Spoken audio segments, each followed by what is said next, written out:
Right, welcome to our second lesson on gradients. In the first lesson, we discovered that gradients were how steep a line is. And in the first lesson, we are looking at finding the gradients of lines when they are drawn on the grid for us. Today, we're going to be looking at finding the gradients of a line if you're given 2 points on it. For example, I've got a line that passes through point P and point Q. And what they want me to do here is to work out how steep this line is, to work out how the grid of this line. Right, so the first thing I need to do is I can call these values here x1 and y1. So P will be x1 and y1. So x1 is minus 3 and y1 is that. These other ones I can call x2 and y2. Okay. These are my points in the second point. So x1 and y1. Okay. So these are the first points. This is the first point and this is the second point.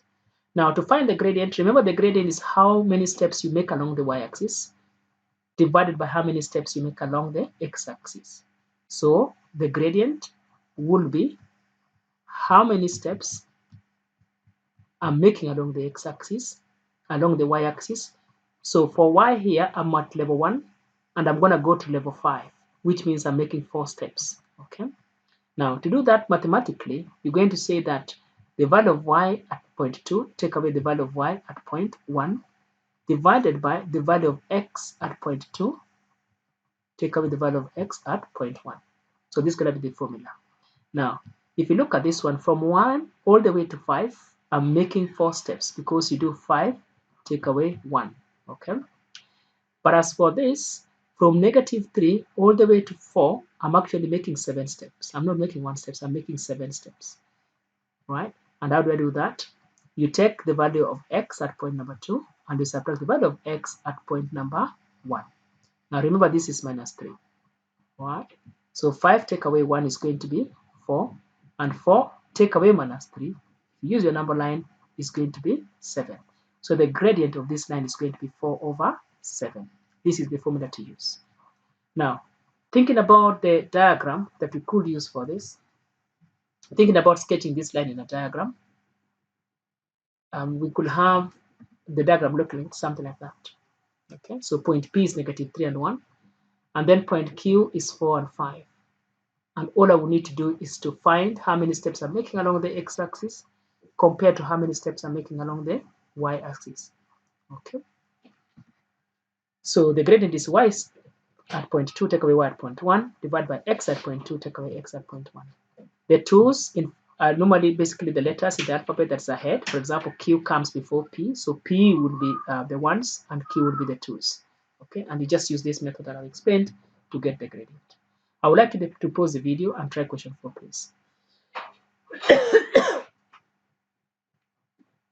Okay, hope you've done that. Now, question A, B, C, and D is basically asking me to find the gradient. That's all the questions asking me to do. But just the questions have just been broken down for me. So when I want to find the gradient here, I'm going to use a formula that the gradient is always equals to the change in y divided by change in x. Okay. Now, the y2 and x2 would be the points labeled 2. So that's going to be Q. So these are the point 2s I'm talking about. This is point number 2 here. So y is 6 there. So that's going to be y is 6 there on point number 2. And then y is 2 on this other one. Okay. So that's going to be taken away. And then as for the value of x's, so x at point number 2 is going to be 1. And x at point number 1 is going to be 6. Okay. Now if you simplify this, you're going to end up with 4 over negative 5, which is going to be negative 4 over 5. Remember, this line is falling. When the line is falling, the grade is going to be negative, and that's what is being illustrated here. Okay. So question A says, without doing any calculation, state whether the gradient of the line containing P and Q is positive or negative. It's a falling line, so it's going to be negative. Calculate the vertical distance y2, take away y1, which is what we've done at the top here, right? So y at level 2, take away y at level 1. Okay, so that's going to be 6, take away 2. So there are 4 steps. And then calculate the horizontal distance, x2 take away x1. So the value of x here, compare the value of x here. right? That's 1 and that's 6. So that's 5 steps apart, but they're negative because it's falling, right? Now, find the gradient of the line containing P and Q. This is all you need to do. So y2 take away y1 over x2 take away x1. And that's going to be negative 4 over 5. All right, so that's how to try this. That's how to do this question.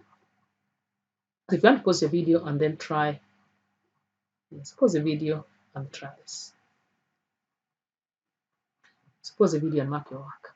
Okay, so hope you've done that. Right, so I would like you to now pause the video and try question 5, please. Pause the video and try question 5. Right, so hope you've tried them. So likewise, you just the very same thing I said earlier. So let's try question C quickly for you. Right, so remember the gradient is y1 take away y2 take away y1 divided by x2 take away x1. Okay, so thinking about this, EF, so this will be the 2's because E comes before F in the alphabet. This will be the 2's and this one's going to be 1. So in terms of Y, we got 6 there and 0. So that's going to be 6 minus 0 on the Y. Now in terms of the X's, that the number in front is going to be 4 minus negative 5. So it's going to be 4 minus negative 5. All right.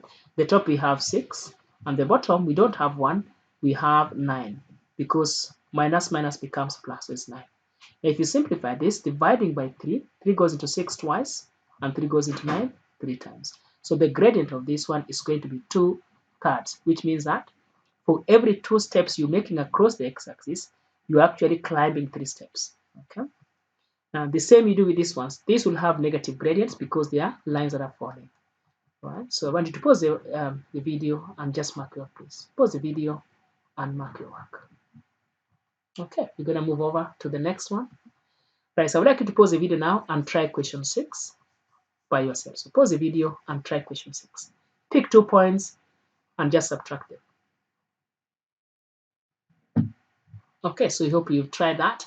So it says use the axis to find the coordinates of each of the marked points and then find the gradient of each of the lines. Right, so I'm just going to quickly do question. I'm going to find the gradient of line 2, MN here.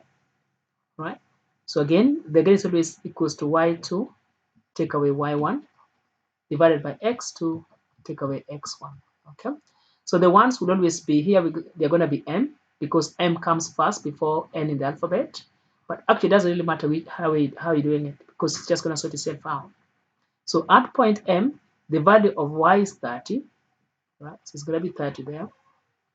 Okay, so the value of y here is basically 30, as you can see. And at point n, the value of y, if you look across, is negative 15. So it's going to be minus negative 15. Okay. Now then the value of x at point n is going to be, if you look at it, is negative 4 down there. Okay. Minus the value of x at point n, which is going to be what? Which is going to be 6. Okay. Now if you look at this, what I've done, I've just done the other way around. I'm taking this to be 2's and I'm taking this to be 1's, which shouldn't be, but it doesn't really matter. The signs will just sort themselves out. So if you want to call this one 2's and call this one's 1's, it's fine. If you want to call this one's 2's and call this one's 1's, it's fine. But it's always good to do alphabetically. So ideally, I would have said this was actually 2, and that was basically 1's, but it doesn't matter. Right, so 30 take away minus 15 is going to be positive 45. And negative 4 take away 6 is going to be negative 10. If you simplify this, the answer is going to be negative 4.5. Okay. Right. So I'm going to pause the video quickly and then try and then mark your work quickly. So pause the video and mark your work. Now notice that the last one here, line 2, which I've just done, they say is negative 9 over 2, which is the same as negative 4.5. That is acceptable. Okay. That's acceptable. You can change them to decimal or you can leave them as fraction. And that's absolutely acceptable. So pause the video and mark your answers. Okay, hope you've done well on this. We're just gonna stop there now for this video.